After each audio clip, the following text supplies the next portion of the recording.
Thanks so much. Great to be back in Southwest Florida. We're getting close to that time of year where the snowbirds start to migrate north. Not quite. I'll tell you that it'll help with the traffic when that happens. I mean, it's amazing how many people are crowded down here. I'm joined by the Executive Director of the Florida Department of Highway Safety and Motor Vehicles, which of course includes the Florida Highway Patrol Executive Director Dave Kerner. We also have Amanda Gerhardt, the fiancée of Trooper Fink, who was killed in the line of duty in 2024, and then Kat Turner, wife of Trooper Turner, who was shot but survived in the line of duty in 2023. So we're obviously going to have a law enforcement theme today. First, just to let everyone know, we were in Pensacola yesterday, and we were able to announce the expansion of Hope Florida into all of our state colleges. Now, Hope Florida is a program. It didn't need any money. It didn't need anything. It's just repurposing the way we do welfare programs.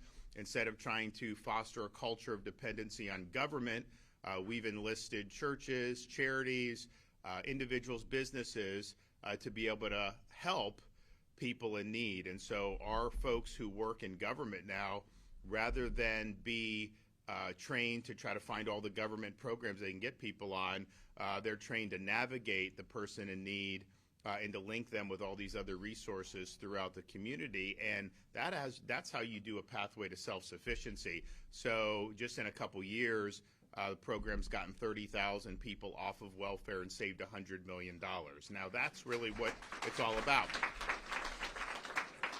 So now we're going to be able to do that in state colleges, because if you think about it, you know, the folks that are at state colleges, I mean, some people graduate high school, go to a state college. There's kind of like a normal rhythm. So you got a lot of folks who are maybe in midlife.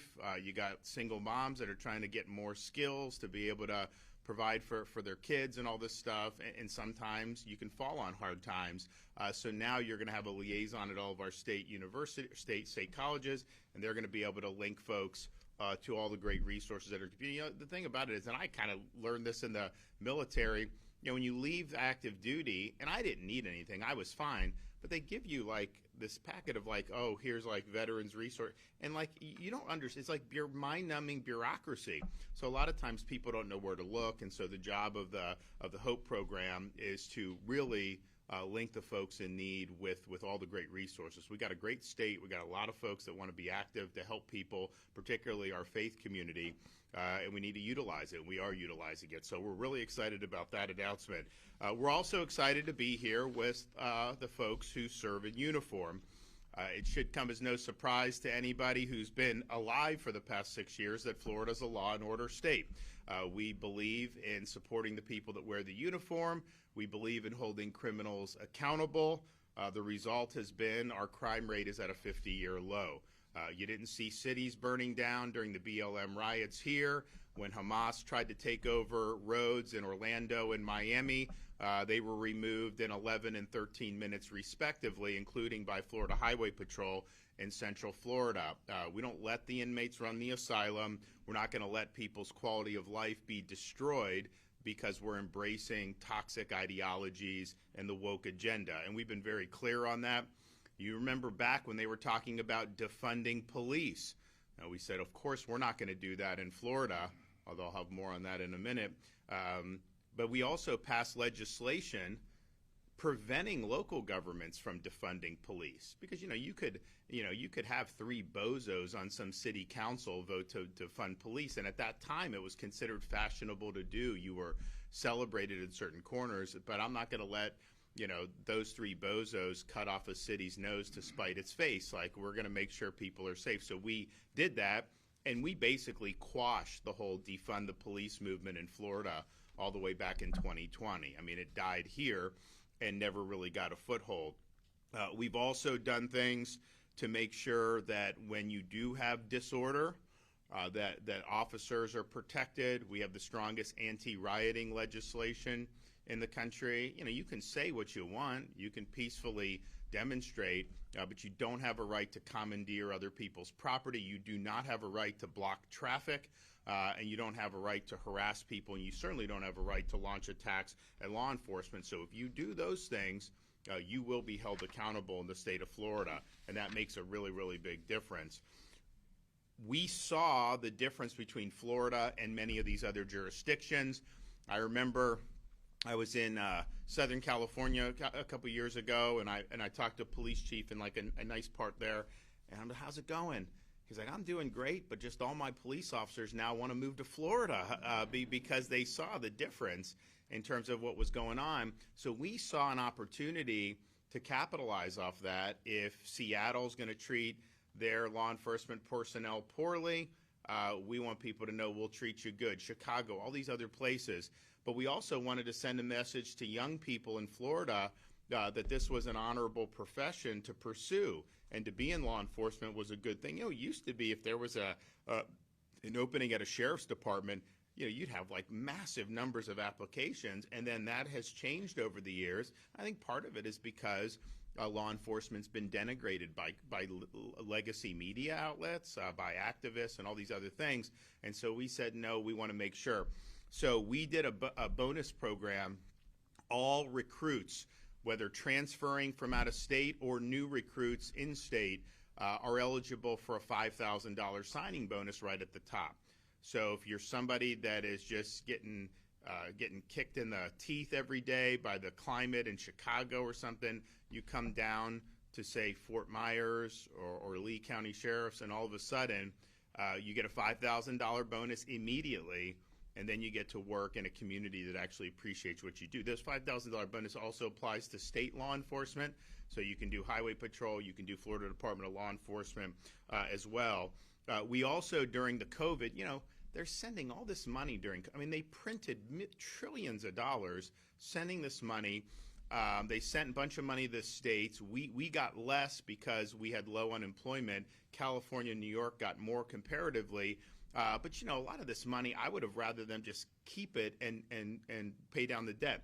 Turns out if you sent it back to them, then the Treasury Secretary at the time, Janet Yellen, was empowered to transfer it to different states. So if I would have rejected some of the money, it just would have gone to California or would have gone to New York. And so I was like, okay, you know, let's figure out what we're going to do.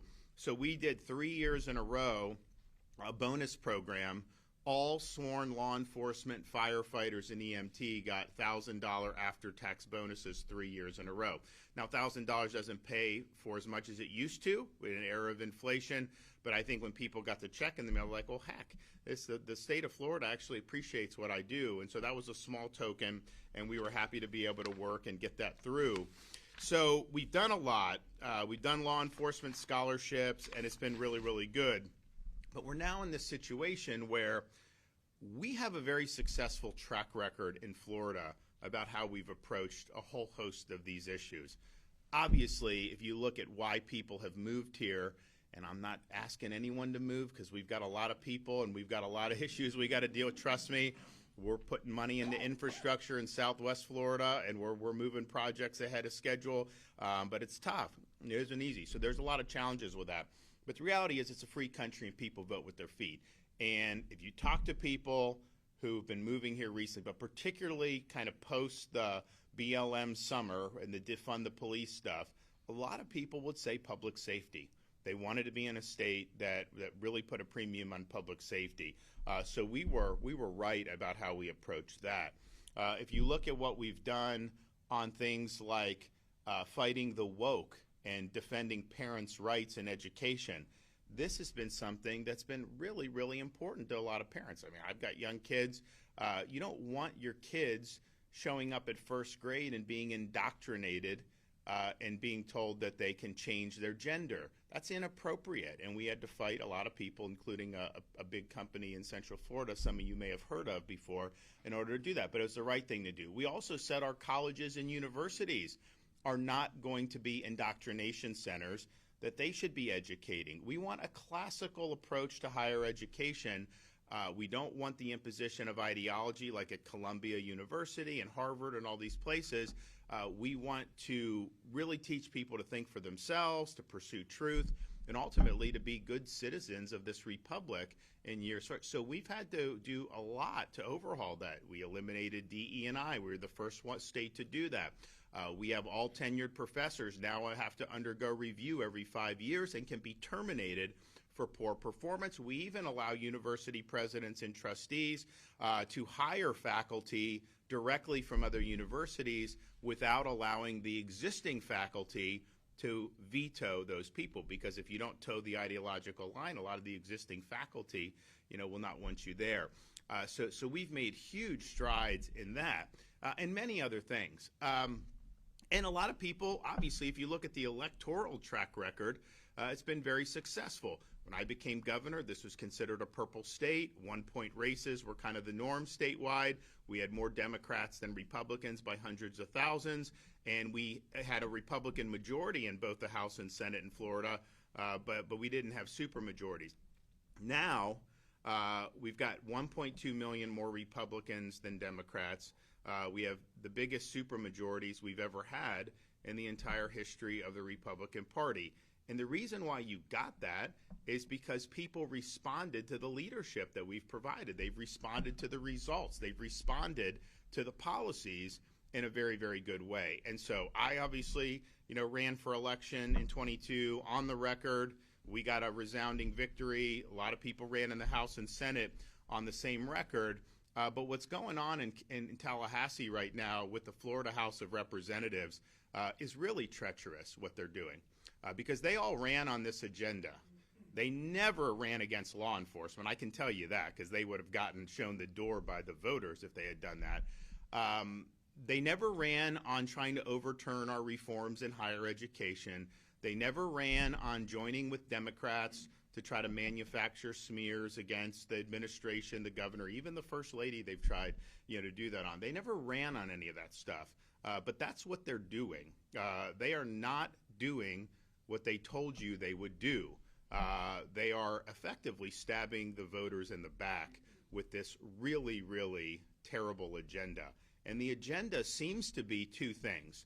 One, rain down as much benefits by twisting and contorting and changing Florida law to liberal trial lawyers so that they get more money and everybody else has to pay for that. That's a pure special interest play. There's nobody around the state are not begging to have more ability for trial lawyers to bring more frivolous lawsuits or to have more jackpot justice. Nobody is asking for that, but yet that's a huge component to the House's agenda. And this is a Republican House, supposedly, and so they're doing that. The other part of their agenda seems to be doing everything they can to overturn what we've done over the last 6 years. And I've said this before, if they ran for election on that agenda and you all sent them to Tallahassee on that agenda, I may not like it, but you know what? That's just the way the cookie crumbles. But that's not what they told you they would do. And I'm confident if they told you that they were going to reverse the success of the past 6 years, they would not have been nominated for office and they would not have been elected for office. And this is being driven by the leadership in the House, by some of the entrenched staff. This is the swamp in action.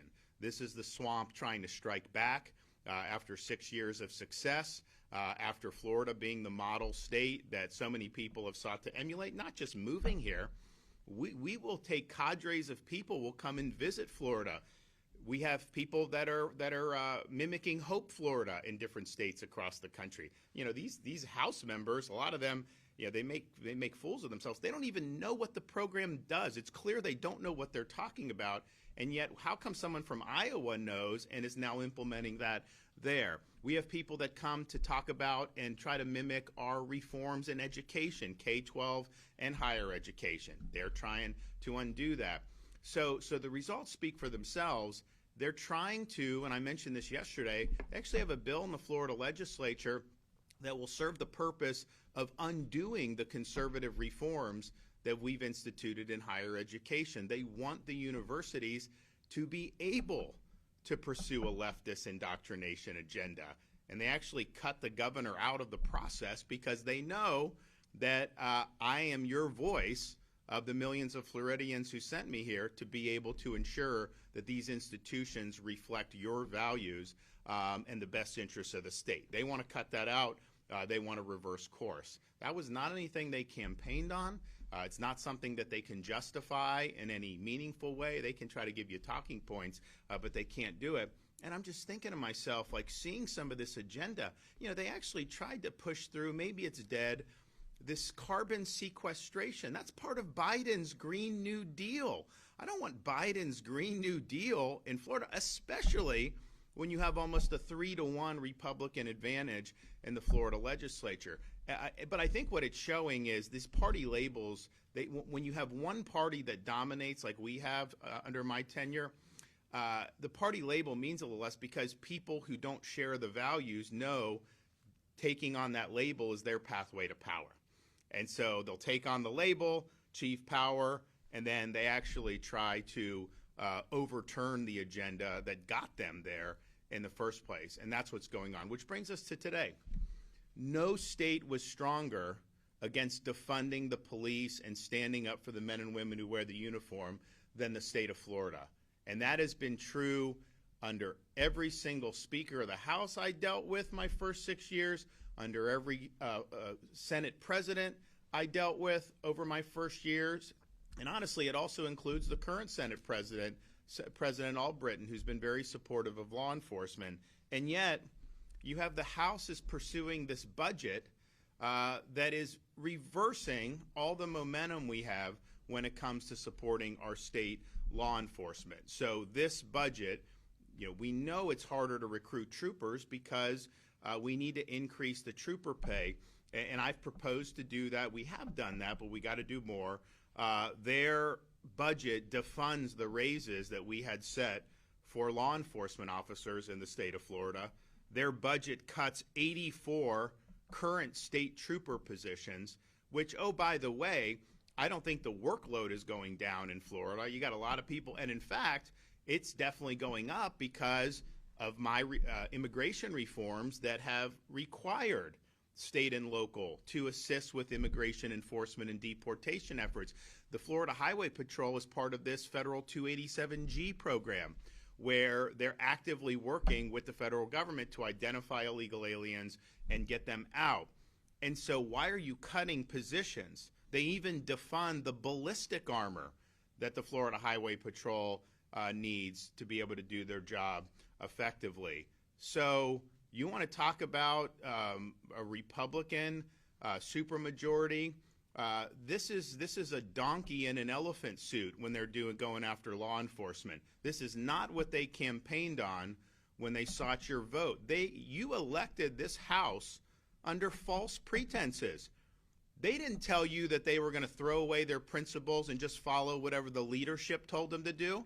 But that's exactly what they're doing with this budget. And I just think it's disgraceful that they're targeting Highway Patrol and law enforcement the way they are. They bat their chest. They say they're for it. And then that's why I always say, in this business, talk is cheap. Anyone can tell you anything. Show me your deeds. Show me what you're actually doing. Our record in Florida of standing up for law enforcement is second to none. We have done it time and time again. We are continuing to do it. And honestly, Republican legislators have stood with us time and time again, all the way up until this current session in the Florida House of Representatives. Something is rotten over there. This is not what they were elected to do, but they are choosing to take the trust you placed in them and sabotage the best interests of your community and the state. And I just thought you ought to know about that. I think you ought to know, because I know most people probably aren't following what's in the House's budget, what they're actually trying to accomplish with this stuff. I haven't really figured out what they're trying to. I mean, they obviously want to help personal injury lawyers get rich. I know that because they've put a lot of bills up to try to do that, which, by the way, are dead on arrival anyway. So go ahead and do it. Make my day. So you have that. You also have them trying to sabotage everything we've done, trying to join with Democrats to attack me, attack the administration, just manufacturing crap to try to distract from their failures. So you have that. But I don't really know, what are they doing to cut property taxes, as I've called for? Nothing. They are refusing in the Florida House of Representatives to do any property tax relief. They actually want to cut taxes for tourists and visitors and foreigners. I want to do that. I want to reduce your property taxes as Floridians I'd rather the tourists pay more taxes. Why are we giving them a break on anything? I don't think that's going anywhere either, but that's what they're doing. So it's not a good agenda. Actually, one of the bills they had, I mentioned this yesterday, we really led the nation and dragged this country out of the COVID lockdowns. If it wasn't for the free state of Florida, we would have been mired in years and years of really bad stuff, especially once Biden got in. And I had to fight that fight very lonely for much of the time. I didn't really have a lot of folks backing me up. I got attacked a lot, but that just goes with the territory. But one guy I had that was willing to stand up and fight was Florida Surgeon General, Dr. Joseph Ladapo. And Dr. Ladapo has basically been willing to stand up for evidence-based medicine. So if the medical establishment is telling you that your newborn baby needs to get an mRNA COVID shot, Surgeon General is willing to look at the data and then tell you the truth, that no, your newborn baby does not need to get an mRNA COVID shot. And some people don't like that he's willing to stand up and say the truth, but that's what he's been willing to do. They actually have a piece of legislation in the Florida House of Representatives that would have the effect of firing Dr. Ladapo from his position. Basically in Florida, he works at University of Florida. He does a lot of other things, but I've said I don't want all the agencies cloistered in Tallahassee. I would rather have people that are out in the actual state and not in this little bubble, this little political bubble. So I think it's good. So Ladapo, our Secretary of the Florida Department of Transportation, Jared Perdue, would potentially be forced out over this. Remember, he was the one that helped me rebuild the Pine Island Bridge in 3 days, rebuild the Sanibel Causeway in 2 weeks. You know, if you had California emergency response, you think those bridges would have been built yet? No, it would have taken years to be able to do it. So, but he lives in Central Florida because that makes sense where a lot of the projects are taking place. It's easier for him to get here, Northeast Florida, from that place. You got to ask yourself, what is motivating this? Why are you doing this ridiculous nonsense? It's all a charade. It's really a pathetic agenda. So I know that the Florida senators do not agree with what the House is doing. I know that obviously my administration does not agree with the House is doing. But you guys just need to know that this is what's going on up there. And I think these guys, I mean, the fix is this. They think that the leadership thinks they can jam through whatever they want, regardless of what the voters want, and that come election time, they can raise enough money from special interests to be able to send you mailers, text messages, and run advertising to basically lie to you and tell you that these members actually stood for the conservative values that they ran on. And that's their bet. That's their bet, that they can get away with it because come election time, you're not going to be following. You're going to get a nice shiny mailer saying, you know, John Q. representative is the most conservative thing since sliced bread, and they stood with the governor. They're doing this, Florida first. And they think that you're going to just believe that without actually evaluating the conduct. And so I don't think that that's good. I also don't think it makes sense. I mean, we have a very successful model in Florida. We leaned in on the tough issues. We were leading on all this stuff, fighting the woke, first ones out of the gate, fighting the COVID hysteria, first ones out of the gate. All these things that we did were not even popular at the time. They were the right things to do, but people responded because they saw the leadership and they saw we were doing it for the right reason. And they responded overwhelmingly with very strong electoral performances. They did not have a supermajority before I was governor. We got that after the 2022 election, and we got it because we were running on a bold agenda. But more importantly than running on the bold agenda, it's converting on the agenda once you get into office and actually doing what you said you were going to do. If you just run unapologetically on a certain agenda, you get in and you implement it. Even people that disagree with you, they will respect the fact that, hey, this is what he said he was going to do, and that's what they're doing. What I think voters really don't like is when they run on one agenda, they get in, and not only do they not convert on it, but actively try to undermine or sabotage that agenda. This is a sabotaging of Florida's law and order reputation. This is a sabotaging of the people that are wearing the uniform, that are risking lives. You see the Tren de Agua gang members Who do you think's helping nab these guys? Highway Patrol is. They see them. FDLE is doing it. So these guys are working hard. They're putting their lives on the line, and they deserve our support. They have my support. I'm pretty confident they have the support of the Florida Senate. But what the Florida House of Representatives done is just wrong, and you all ought to know about that. All right, we're going to hear from some folks that may have something to say about it. So first, we're going to hear from Amanda Gerhardt.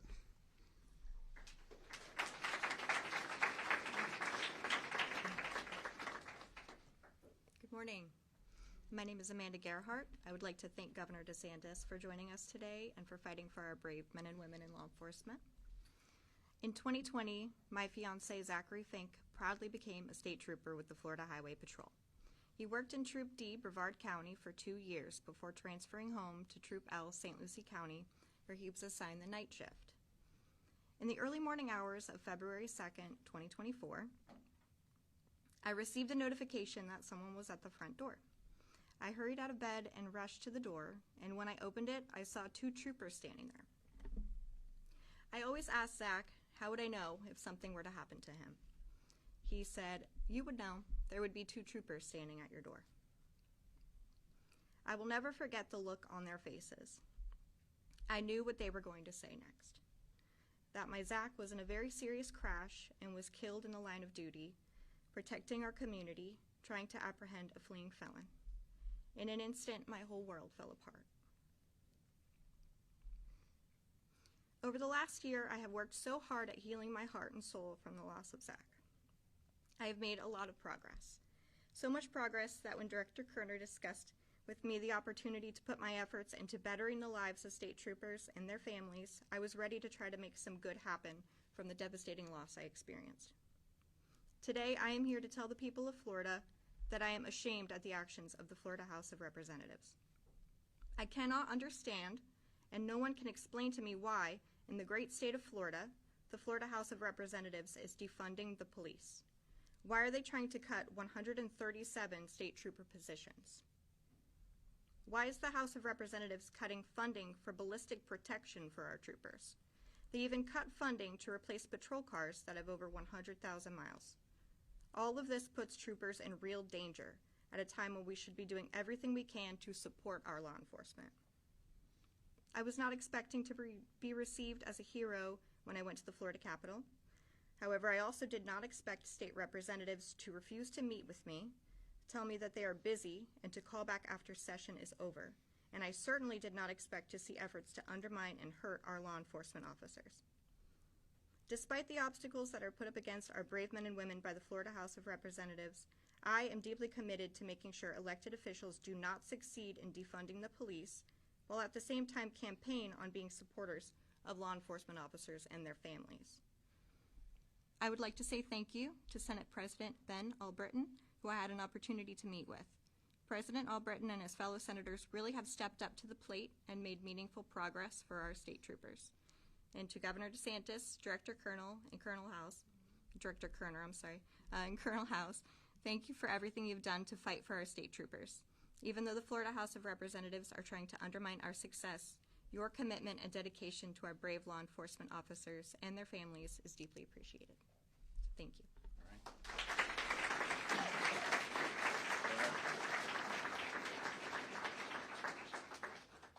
Okay, Kat.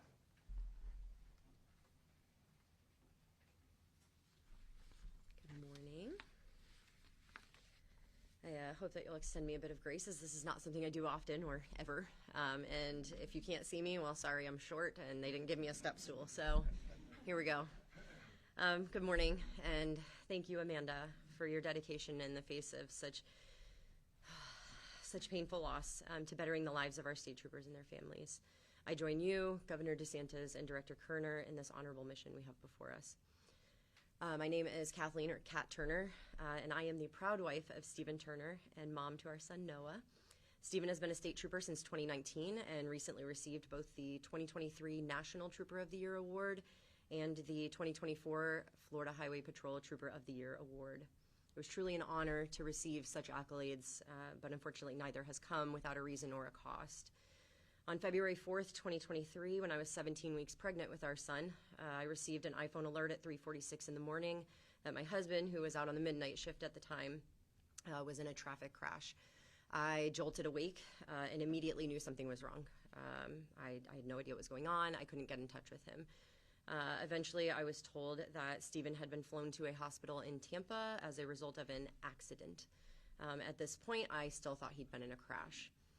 A trooper picked me up and rushed me to the hospital, where I was able to tell Stephen that I loved him before he was taken into emergency surgery, but I honestly didn't know if he was going to be making it through. I didn't know if I was saying goodbye for good. I was then told, I was kind of pulled to the side and told that Stephen had been in a pursuit and performed a pit maneuver to stop the suspects. They then fled on foot, and Stephen did exactly what he was trained to do. He attempted to apprehend one of the suspects. Unfortunately, that man decided that my husband's life did not matter, and he decided to pull a gun on him and shoot Stephen point blank in the abdomen. Now, somehow, by the grace of God, and we thank him every single day, Stephen survived, so good job, honey. Proud of you.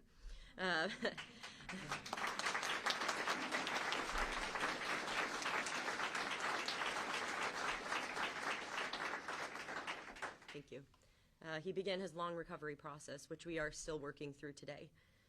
But in spite of all he went through, there was no question that we were fully committed to him returning to full duty someday. He could have easily gone to a different department or agency. He could have made more money. He could have maybe even had a safer job. But we both take so much pride in his role as a state trooper that there was no question. Regardless of the fact that troopers are paid so little, and we were also about to start a family. So just like Amanda, I jumped at the chance to advocate for our state troopers because of how supportive our Highway Patrol family has been to us the past 2 years. However, I have watched Director Kerner fight and fight and fight only to be met with resistance every single time he has spoken on behalf of this agency. I was beyond excited to go to Tallahassee and was hopeful that our perspectives and stories would be appreciated and valued, that our legislators of the great state of Florida just did not know how poorly our troopers were treated, and that once they knew, they would fix it. Makes sense. Every elected official I've met has claimed they are in full support of law enforcement, so why would I think differently? I finally did make it to Tallahassee and can honestly say I was horrified by what the Florida House of Representatives has done to state troopers. Cutting state trooper positions as if we have enough. Cutting funds to replace old cars. I'm sorry, do they not need safe vehicles to drive every shift? Defunding ballistic armor, bulletproof vests, the thing that they need because people are shooting at them and don't care about their lives. I cannot begin to tell you how surreal it is to be the wife of a state trooper who nearly died after being shot while protecting the citizens of this state, and be told that the House of Representatives cut funding to protect him. It is one thing if the House doesn't care that our troopers' starting salary is 48th out of 49 in the nation. Hawaii doesn't have a state highway patrol. And with no career development plan in place to help them prepare for the future. Unfortunately, we've become accustomed to, the lack of support when it comes to law enforcement pay. But it is another thing entirely when you defund life-saving equipment for these troopers. Imagine almost losing your husband to a gunshot wound and then being looked in the eye and being told one thing and then seeing the House of Representatives cut funding for ballistic protection. I just want you to let that sink in for a moment, because I see those scars every single day. I see what he went through. I watch it as we go to doctor's appointments still 2 years later because he hasn't fully healed. Governor DeSantis, Director Kerner, Colonel Howes, and Lieutenant Colonel Harrison are incredible state and law enforcement leaders, and they know we have their back 100%. It has been the honor of my life to join them on this mission to protect and support the Florida Highway Patrol, and now it is time to end the blatant disrespect our state troopers and families have received from these elected officials. Amanda and I are just two voices, but I think we speak on behalf of every state trooper and their families when we say we are fed up and ready for this wrong to be made right. I would like to thank First Lady Casey DeSantis, President Albritton, Senator Collins, Senator Hooper, and so many others who were kind enough to meet with us, listen to our stories, and encourage us to continue fighting. Your sincere compassion and commitment to a budget that truly honors our state troopers and their families means more than you will ever know. And now it is time for the House of Representatives to be held responsible for saying one thing and doing another. It is time for them to follow through on approving the Florida Highway Patrol budget to not only compensate our troopers for the incredibly hard work they do every single day, but also to provide the necessary tools to do their job well and keep them safe. Because they are not just a number on a paper or a board or a spreadsheet. They are people and they matter. So I trust and believe that they will do the right thing for these men and women who are deserving of this and so much more. Thank you.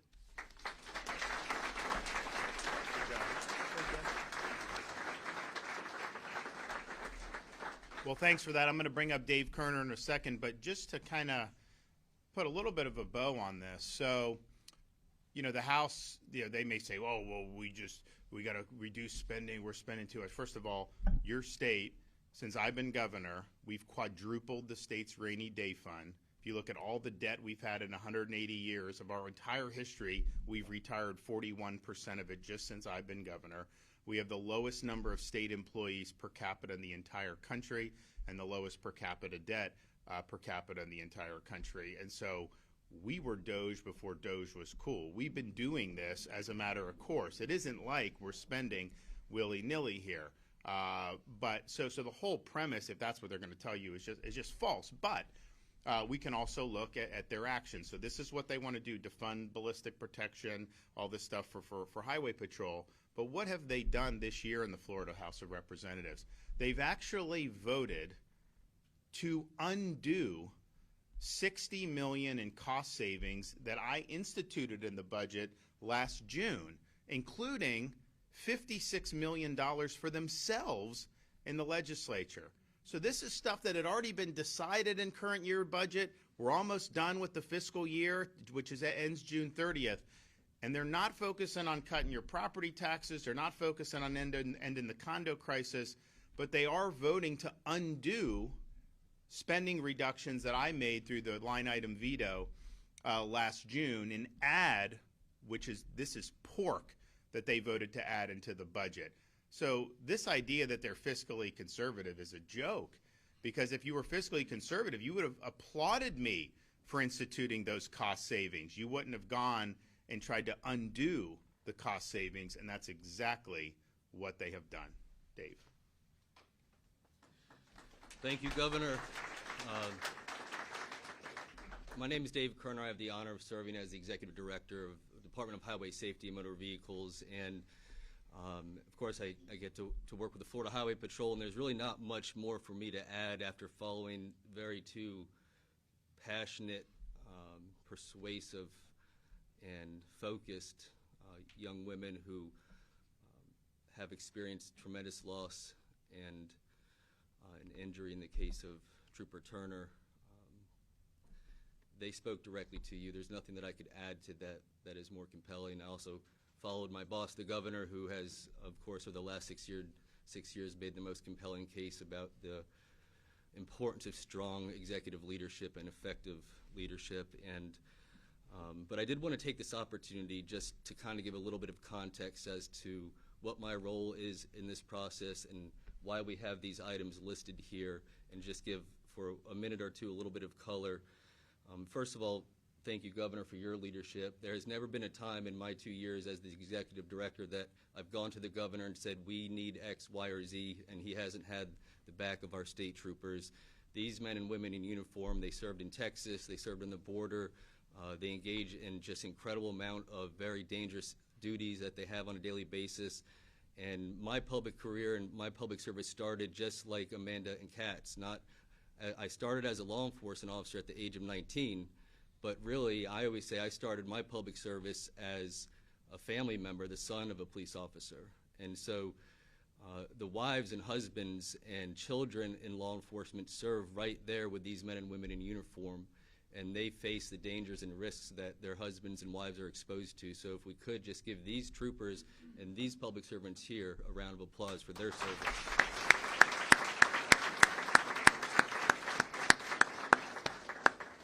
What's unique about my relationship with Kat and Amanda is the way that we met. About 2 years ago, I received a call from the colonel of the highway patrol that a trooper had been shot. It was Kat's husband. I rushed to the hospital in Tampa. We met in the hospital as her husband went into surgery. Almost a year later to the date, on February 2nd, 2024, I received a call from the colonel of the Florida Highway Patrol late at night that there was a very bad situation. Colonel House and I rushed to the hospital in St. Lucie County, and I met Amanda Gerhart, having just lost her fiance and the love of her life. And we had an opportunity to see Zachary Fink before he left for the medical examiner's office. He had passed away, and that was the first time that I met Amanda. And so these are some of the duties that come with running a large law enforcement agency, and I've watched these two women heal and grow, and there came a point in time where they expressed interest in serving the state of Florida and these troopers by advocating for what is needed for this agency. And I told them that it wouldn't be easy. I didn't think it would be this hard, but they came to Tallahassee just on the heels of a Senate budget that was very productive and very dignified. It provided 15% raises for state troopers that have been here for 5 years or more. It funded everything on this list and more. We could not have asked for a better show of support for state troopers, but it just so happens to be that the day that they got there, I had to sit down with Amanda and Kat and say, I've got some bad news for you. The Florida House of Representatives budget proposal defunds ballistic armor. It defunds vehicles over 100,000 miles. I mean, that's a weird number, but the state of Florida says that troopers should not be driving vehicles with 80,000 miles or more. Their husbands were in pursuits when this happened. This is very dangerous driving. More than half of our vehicles have over 80,000 miles. So we asked, can we at least repair the ones with 100,000 miles or replace them? That was defunded. The Senate supported it. They cut the raises across the board, not one penny more for state troopers. Florida's growing, a lot of success, as the governor has pointed out. We're not asking people to move here, but there's a lot more people here now than there was in 2017, 2018. And the budget called for 73 positions to be cut, state troopers. And also our Florida dispatchers. Those are the lifeline to our troopers. And so had to break that news to them. It was a very, very challenging conversation. And then the experience that they had in the House of Representatives, I mean, the representative didn't want to meet with them, wouldn't meet with them. The conversations that they had basically focused on, well, we support law enforcement. Well, then why are you doing this? And there's questions that we can't get answers to. And so I thought it was important that they have this platform with the governor, who is the most pro-law enforcement governor in the history of the state of Florida and the nation. As an administrator and as a leader, you know, these are just numbers on a piece of paper, 73 law enforcement officers cut. But to me, when the colonel and the lieutenant colonel and I get into a room and ask the legislature for things, we have to do it from an officer safety perspective. And I want you to understand two important data points. In 2020, the average length of service for a state trooper at the Florida Highway Patrol was 9.8 years. And today, the average length of service is 6.8 years. And so in just a couple of years, that amount of experience of the trooper on the road, the men and women behind me, has gone down almost 40%. As a leader and as administrator, law enforcement officers understand that we send new troopers out into the road. We need experienced troopers out there to train them. And so when we cut law enforcement positions, and the reason why they're being cut, they'll tell you, is because they're vacant. The other piece of information that you need to know is that the last thing we want to do is send new troopers out onto the road with other troopers that have less experience. But the reason why we have vacancies is because troopers aren't paid enough. They start, and the governor has fought year after year and made progress, but the reality is this budget will keep the Florida Highway Patrol as the second lowest starting pay in the nation out of 49 states. That's not acceptable. The governor knows that's not acceptable. That's why he submitted that budget. The Senate knows that, and that's why they supported the governor's budget request. And so things have to change, because my phone rings a lot at night from the colonel of the Florida Highway Patrol, and it is never good news. And so I thank you for telling your stories. I thank you for sharing your pain. My heart breaks for you, for both of you. But Amanda, to lose the love of your life and then have to come to Tallahassee and be treated the way that you've been treated, which is a whole other story that we're not going to talk about today. I may say something about it. He's the boss. But I promise you this, in addition to the governor, these two ladies have committed to this. This is not just one press conference or one visit to Tallahassee. I have a feeling that if things continue down the path that we're going, you're going to be seeing Amanda and Kat much more often. And we thank you for that. But by the way, there's also about 2,000 other husbands and wives and families that I have to go to sleep at night and think about, that these women can speak on behalf, and we may hear from more of these husbands and wives and children in the future. And so we look forward to continuing the conversation, but as a leader and as an administrator and somebody that has been inspired by the service of Governor DeSantis, we're going to be bulldogs, and we're not going to back down from a fight. We don't ask these men and women to back down from a fight, and we're not going to back down from a fight. I want to thank Senator Albritton, President Albritton, Senator Hooper, Senator Collins. It's been a joy and a pleasure to work with them. I want to thank the First Lady for meeting with them. The first time Amanda told her story about her loss publicly just happened to be to the First Lady of the great state of Florida, and there were a lot of tears, but we thank her for being so compassionate. And my heart, the Florida Highway Patrol is behind you the same way you're behind us, and we thank you with all our hearts. Thank you.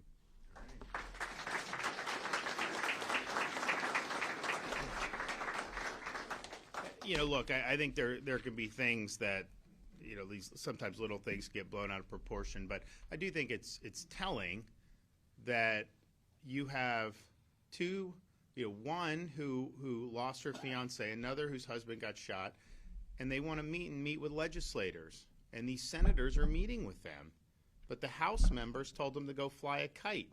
Why is that? Yeah, it's reflected in this, right? I think they told them to go fly a kite because they couldn't defend this. That's why I think they told them to go fly a kite. They didn't want to have to look them in the eye and tell them that this is what they were planning on doing. That's just my judgment in terms of how you're doing it. And so I think it's a little thing that I think speaks volumes about really the misplaced priorities that this Florida House of Representatives. I wish this were the only issue, because if this were the only issue, we figure it out and that'll be good. But it's on issue after issue that the things that you voted for are not being respected and are not being honored, and that's just wrong. Okay, do we got any questions? Yes, ma'am. There seems to be a clear divide between you and the Florida legislature, at least the Florida House, that only seems to be growing. Is there a solution here so that you can actually work to get stuff done, or is this kind of the new normal? Well, I think if you look at what was said, I mean, the leader of the Florida Senate, the senators are working constructively with these family members and with our administration. I do think the Florida House is embarking on really unprecedented exhibit of self-sabotage. They are the least productive Florida House of Representatives that we have had in the modern history of the Florida Republican Party. Certainly since I've been here, not even close, not even within the same ballpark of the other House of Representatives that we've had. Of course, those were under different speakers, Oliva, Sprouse, and Renner, for the first 6 years. So the divide is not as much between me and the Florida House of Representatives leadership. There is a divide, but it's the divide that the Florida House of Representatives of leadership is doing to their own voters. You know, when they're attacking me, people say, oh, they're fighting the governor. Well, yeah, but they're really fighting you. They're really fighting the people that elected them because they're not honoring the agenda that they ran on. And I think you have, I said this yesterday, most of these rank and file members, so probably some of the folks down here in Southwest Florida, I've known a lot of these guys, we've worked well. The leadership tells them they have to do certain things, and if they don't do it, they lose a committee assignment, they get their bills pulled, they don't get appropriation. So it's a retribution that is done, and they kind of hold that hammer. You have these staff members that order these people around. And so I think a lot of them say, well, I kind of have to vote this way, otherwise I'm going to get penalized. And that may be true, but that's not leadership. Leadership means you got to dig in and do what's right. If you say you're for law enforcement and you're a rank and file House member, you need to come out and say this is wrong, that what they're doing is wrong. You got to be willing to do that. Is there going to be retribution to you? Yeah, there probably will be. But you know what? If I had taken that position back when I was getting hit during COVID or fighting dizzy, or all the, I can't take any incoming. I got to do what's safe. This state would not be where it is today. And so leadership requires you to stand up and be counted. So in all these things, I'm always mindful. And that's why people say, oh, well, you're not getting a lot. No, it's not personal. It's business. And my business is to deliver on the mandate that I got from voters to pursue a very bold Florida First agenda. And everything I told people I would do, I've done. You didn't elect me under one pretense and I did other. I did what I said. Even my critics would acknowledge I've done what I said, and I continue to do that. I think they are effectively rebelling against the voters that sent them here. And that just doesn't work. It's not sustainable to have a model like that. So I think that we need to continue with the success that we've had. The leadership in the Florida House, they're the ones who are trying to deviate from the Florida First model that has proven not only successful here, we have these other states come and try to mimic our policies. I mean, heck, the Trump administration, there's a headline in the Wall Street Journal last month, Trump administration accountability for higher education. You want to know what that looks like? Look at Florida. Florida did it first. And they talked about all the things that we've done. The House is actually trying to undo what we've already done and what is now being replicated or attempted to be by the Trump administration. So we've led on these things. You got to build off that success. Do not tear down the success. And I do think there's a difference. I have not seen the same attitude or performance trying to reverse out of the Senate. I've seen that out of the House. I think the Senate has continued to try to put points on the board, and that's what it's all about. Governor, you mentioned motivation. What do you think the motivation is? And perhaps you may have just answered that. Are there any of those House of Representative members here in Florida, and do you expect some vetoes when you have to start signing? Oh, well, there's always vetoes. I mean, that's for sure. But look, if they are doing the bidding of the liberal plaintiffs bar trying to rain down benefits on these lawyers, even though that's going to cause people's costs to go up, it's going to be bad for business, bad for the economy, that is going to get met with a veto. That's for sure. If they are doing things that are not in keeping with what we promise voters, that will be met with a veto. I will tell you, though, and so yes, there will be, but I also think that their agenda has been so far outside what the voters that send them there expect that I think most of it's dead on arrival in the Florida Senate. I don't think a lot of this stuff's even going to end up reaching my desk. I think this was a gross miscalculation. I think it was an inappropriate use of having an opportunity to pursue a very good agenda. I mean, and this was pointed out yesterday, we have the biggest Republican supermajority in the history of the state. Are they producing things that are causing you to be like, yeah, go get them, attaboy? No, they're not producing anything that's been significant. And so you look at that and you just kind of scratch your head and say, why? And again, I don't think that is something that rank and file members, you should talk to your state representatives. Call your representative in the Florida House and say, what's going on with your agenda? Don't let them feed you talking points. Get the real scoop. But I think the real scoop is rank and file members, they face retribution. And, this is why I think you're going to end up probably seeing a Freedom Caucus develop in the Florida House of Representatives, because it's just untenable to have a situation where leadership is walking these folks off a plank and making them be at constant war with their own voters. It just doesn't work that way. So will there be vetoes on some of the legislation? Of course, there always is to a certain extent. And sometimes the legislature's not happy with me, but sometimes I will put the reasons, and I'll have some of the folks come to me and say, you know what, you make a good point. Maybe we'll work on it a little bit different way next year. So that can be a collaborative process. But I think some of the stuff's going to run aground in the Senate. I don't think, like this higher ed, to try to kneecap our ability to hold higher ed accountable, I don't think that's going to get on the desk. If it does, we'll invite you all to the ceremony. We'll veto it. That's fine. But I don't even think it's going to get there.